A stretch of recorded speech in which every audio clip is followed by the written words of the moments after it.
is magbuboot tayo ng flash drive. So first is isapak muna natin dito sa laptop. Ito siya guys. Ayan. And then let's search. Ito guys, command. And then let's type this part. Yes. Then pagkatapos ng this part, let's type please this. Then itong this series, ito yung nasa laptop, and then itong this one is ito yung laman ng flash drive. So next natin na gagawin is select this one. Select this one and let's enter. This one is now selected, this. And then next na gagawin natin is to clean. So na-clean na siya guys, and then let's create partition primary. Create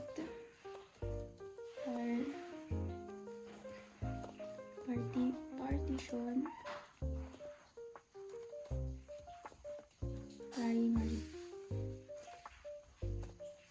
Then successful na siya guys.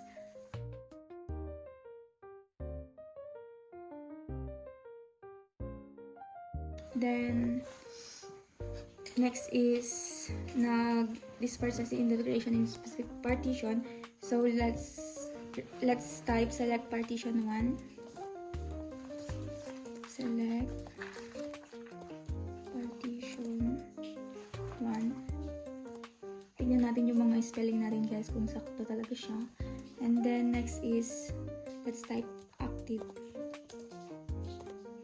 This part mark the current version is active.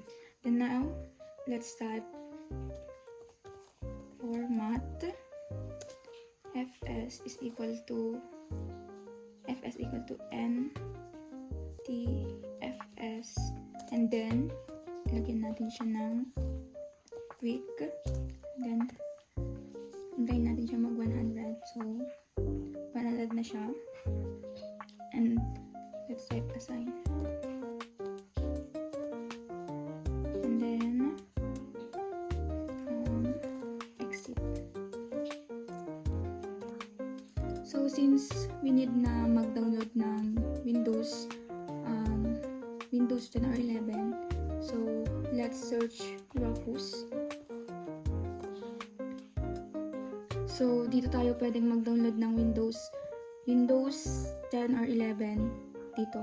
So since may Windows 11 na ako dito, and let's copy na lang siya.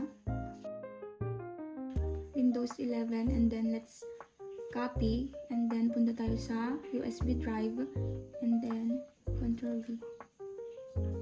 Ayan siya guys. I-wait na lang natin siyang tapos.